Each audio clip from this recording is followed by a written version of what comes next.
যে বাংলাদেশ সরকার থেকে শুরু করে আগামীতে যারা এই বাংলাদেশের নেতৃত্বে থাকবে তারা যেন কোটা সংস্কার আন্দোলনের অন্যতম সমন্বয়ক সার্জিস আলম সম্প্রতি তার কয়েকটি ছবি ভাইরাল হয়েছে, যার মধ্যে একটি ছবিতে দেখা গেছে ছাত্রলীগের সভাপতি সাদ্দাম হোসেনের পাশে দাঁড়িয়ে কোনো এক অনুষ্ঠানে বক্তব্য দিচ্ছেন তিনি। এমন ছবি ছড়িয়ে পড়ার পর ছাত্রলীগের রাজনীতির সঙ্গে তার সম্পৃক্ততা নিয়ে বেশ আলোচনা সমালোচনা হচ্ছে। এ অবস্থায় বিষয়টি নিয়ে মুখ খুলেছেন সার্জিস আলম। 26 জুলাই শুক্রবার সামাজিক যোগাযোগ মাধ্যম ফেসবুকে দেয়া এক স্ট্যাটাসে সার্জিস বলেছেন, আপনারা যারা কিছু না জেনে 2-3টা ছবি দেখে মনমতো অনেক কিছু বলে ফেলেছেন, আপনাদের সাথে ক্ষমতাসীন দলের অন্ধভক্তদের কোনো পার্থক্য নেই। কিছু মানুষ ছাত্রলীগের রাজনীতির সাথে আমার সম্পৃক্ততা নিয়ে কথা বলছেন, সে বিষয়ে কিছু কথা আমি তাদেরকে বলতে চাই। 2017 সালে ফেব্রুয়ারিতে প্রথম বর্ষে থাকা অবস্থায় আমি ঢাকা বিশ্ববিদ্যালয়ের অমর একুশে হলে উঠি। ঢাবির ছেলেদের হলে ওঠার একমাত্র উপায় হচ্ছে পলিটিক্যালি উঠা।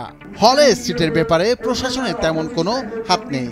আপনি যে আদর্শ বিশ্বাস করেন না কেন, বর্তমানে ঢাবির হলে থাকতে হলে অন্তত প্রথম, দ্বিতীয়, তৃতীয় বর্ষে আপনাকে ছাত্রলীগ করতে হবে। ছাত্রলীগের প্রোগ্রাম গেস্ট রুম করতে হবে, এটা বাধ্যতামূলক, না হলে হলে থাকতে পারবেন না। 2019 সালে ডাকসু ইলেকশনে আমি ছাত্রলীগের প্যানেল থেকে হল সংসদে ইলেকশন করি। ছাত্রলীগের প্যানেলে 13 জনের মধ্যে 7 জন নির্বাচিত হয়েছিল, 6 জন স্বতন্ত্র থেকে ছিল। সদস্যদের মধ্যে আমি সর্বোচ্চ ভোট পেয়েছিলাম।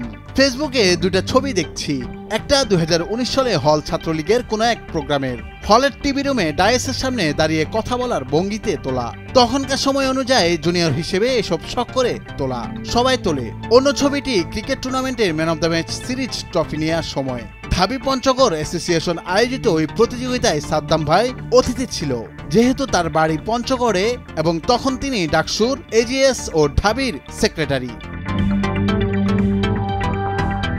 2022 সালের এপ্রিলে আমি ছাত্রলীগের রাজনীতি থেকে সরে আসি। অনেক কারণ থাকলেও প্রধান 2টি কারণ ছিল। প্রথমত, তখন হল প্রেসিডেন্ট সেক্রেটারি থেকে আমার মাধ্যমে জুনিয়রদের জন্য যে নির্দেশ আসতো সেটা আমার কাছেই অযৌক্তিক, অন্যায় ও জুলুম মনে হতো। সে জায়গা থেকে নিজের বিবেকবোধকে প্রায়োরিটি দিয়ে আমি ছাত্রলীগের রাজনীতি থেকে সরে যাই। দ্বিতীয়ত, যারা 1 বছর বা তার বেশি সময় ধরে আমার সাথে ফেসবুকে যুক্ত আছেন তারা জানেন আমি বিভিন্ন ইস্যুতে সরকার ও ছাত্রলীগ নিয়ে সরকার বিরোধীদের চেয়ে কঠোরভাবে যৌক্তিক সমালোচনা করার চেষ্টা করি। 2024-এর কোটা আন্দোলনে আমি যুক্ত হই ঢাবি সায়েন্স লাইব্রেরির প্রতিনিধি হিসেবে। পরবর্তীতে যখন এটি ব্যাপক আকার ধারণ করে তখন মনে হয়েছিল এমন একটি জাতীয় আন্দোলনের অংশ হতে পারাও সৌভাগ্যের বিষয়। দেশের ইতিহাস পরিবর্তনের এই আন্দোলনে অনেক চড়াই উতরাই পার হচ্ছি। সবকিছু ব্যাখ্যা করার সময় বা সুযোগ কোনোটি এই মুহূর্তে নেই।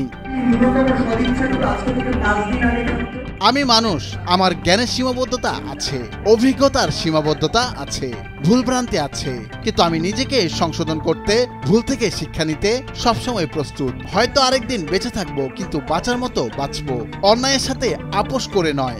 আমাকে পথ দেখাবে আমার সত্য, ইনশাল্লাহ দেখা হবে বিজয়ে। নুরুল আফসার, নিউজ ডেস্ক, ভোরের কাগজ।